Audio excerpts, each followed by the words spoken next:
Hello friends, இன்றைக்கி நம்ம என்ன பார்க்க போகிறோன்னா நுங்கு சர்பத்து. இந்த சம்மர் சீசனில் நம்ம உடம்புக்கு குளிர்ச்சியான ஒரு சுவையான ட்ரிங்க் எப்படி செய்யலான்னு பார்க்கலாமா? நம்ம நுங்கு எடுத்துட்டு குட்டி குட்டியாக இந்த மாதிரி ஸ்லைஸ் பண்ணிக்கலாம்.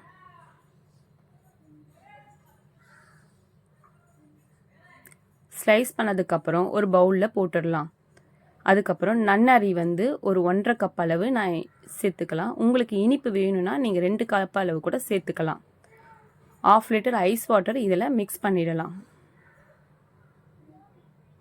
அதை நல்லா கலந்து விடுங்க. ஒரு லெமன் எடுத்து அதில் பிழிஞ்சு விட்டுடலாம். இப்போது நுங்கு சர்பத் ரெடி ஆயிடுச்சு.